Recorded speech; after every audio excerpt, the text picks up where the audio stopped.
Hello everyone, Bob Pillay here from Cornerstone Offices, and thank you to everyone who's been following us and watching Talking with Experts, and we have done a number of series already, and today I have got Rena Augustine with me. So Rena is an expert in communities and engagement, and also a lot of work that you do within various communities, not just the Indian community. So multicultural communities. Yes. there you go, Rena. So tell us a little bit more about what you do as far as your engagement within the communities.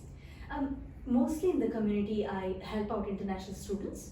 I myself came as an international student here, so I really know the hardship. What happens is when you come here, you're on your own. You don't know whom to approach, where to go, and you feel like if something is going on, you feel like nobody's going to help out, and people are scared to go to any government organizations thinking that they are in their visa. So what I exactly do is find out the problems for the international student, find the way out for them, and make sure they are not in the wrong hands. That's very good. And what we will do today, we'll actually go through a bit of a Q&A. And for the audience out there, this is very close to our heart because we obviously not in our business, but in the general community, we see this a lot.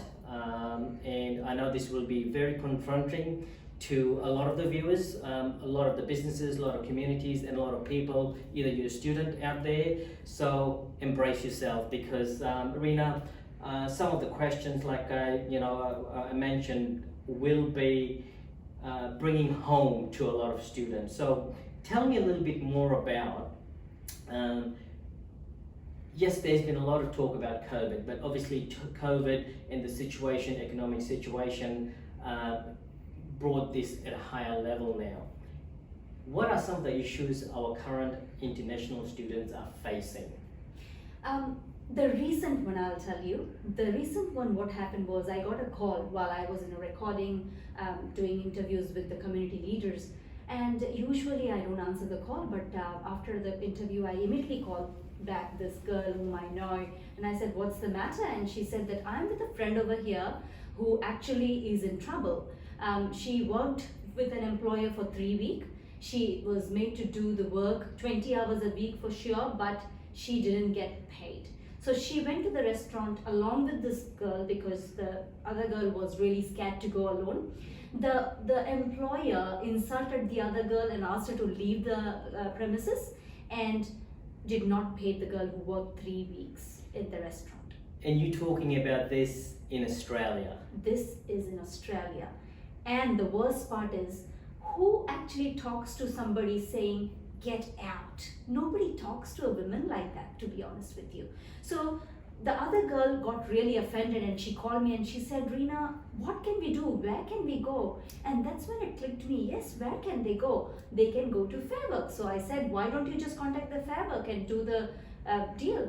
And she said that the girl is too scared to go to the Fair Work because the employer says, I'm going to deport you. I know where you live. I know where your university is. And you know, that scares every international student because they are on a visa. So, hang on. So, it sounds like the employers, or they're good employers and there's some perpetrators in this case, right? Are using the system and also probably telling lies because how can your visa be affected if you work? And how can and if you're a student, right? Provided you obviously comply, there shouldn't be any threat because the biggest threat here is, I think, the staff or the person being abused under the Fair Works. You know, Mr. Bob, this incident came along just last week. For the last 10 years I have been here, and there are many cases that have come forward, and I have taken those cases forward, but the problem here arises is the student do not want to take a chance. And what's the reason? What's the reason? Because they are on their own, they are alone, they don't want to take the stress, the family is waiting back in India, and whom to tell? If they tell the family, they're like, we have put a lot of money for your studies, why don't you just shut up and study? And if the student finds somebody here and complains, They are like, oh, doesn't matter, just leave it. Nobody is there to guide them. And the worst part is they don't want to take a chance and go to the fair work because they do not have a proof or evidence. That they've been a victim of. Correct. Well, I know this is a pretty sad situation, and now this is the first time actually we sat down and had this discussion. Now I knew there was rumors, and I often used to say, Rena, people are just making this up. And the reason for us to do this Q&A today is it's happening quite often. Absolutely. And it happened yesterday and even last week. Yes. So my calling out, yes, people are scared because they think there's an implication on their visa, there's an implication on their families, there may be also threat, I believe, Absolutely. is happening. Just yesterday, I posted a video and this girl contacted me and she said to me, Reena, thanks for sharing that video. I want to share something with you, but the problem is I do not have the proof. And I said, what's the matter? So this cleaning company, she contacted on social media, on Facebook group, saying that I'm new to Australia, I'm looking for a job. So many people contacted her and the cleaning company contacted her, the guy, and said that, oh, I'm happy to give you a cleaning job. I'll meet you at 4 o'clock at this time.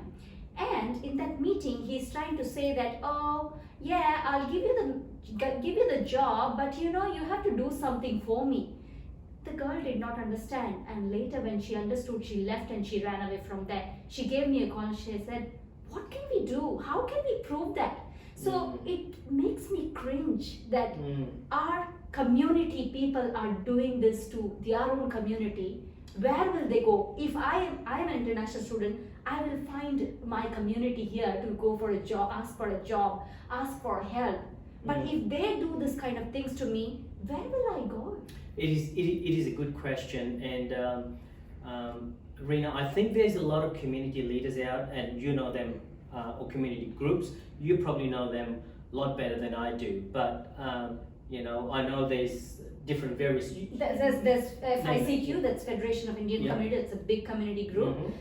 There's Go Pure. Yeah. Every community have their organizations. Yeah. Bangladeshi community group, Sri Lankan community group. If all the community leaders come together and do something about it, and the international students have to be educated that there are groups out there who can actually help you out. And that can be done if the community leaders can promote it in the social media and everywhere.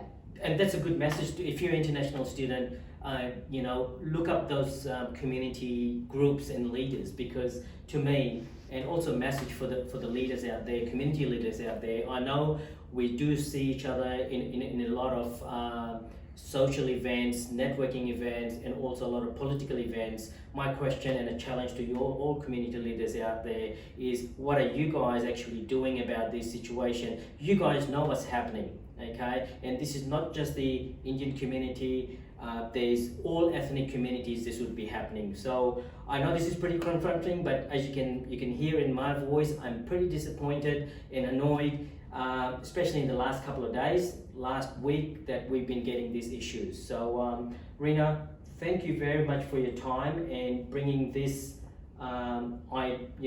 this issue up front, and to be able to discuss this. And I know a lot of people are abusing the system.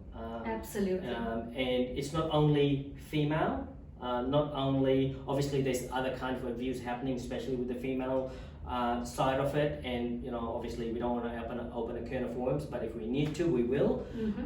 But men also get affected by Absolutely. this. A recent example, a chef left everything in his country, comes to Australia because he's been sponsored, doesn't get paid in the first month, leaves everything in India and comes here with his wife and child, and when he didn't receive the first month's pay, he packed his bag and he left.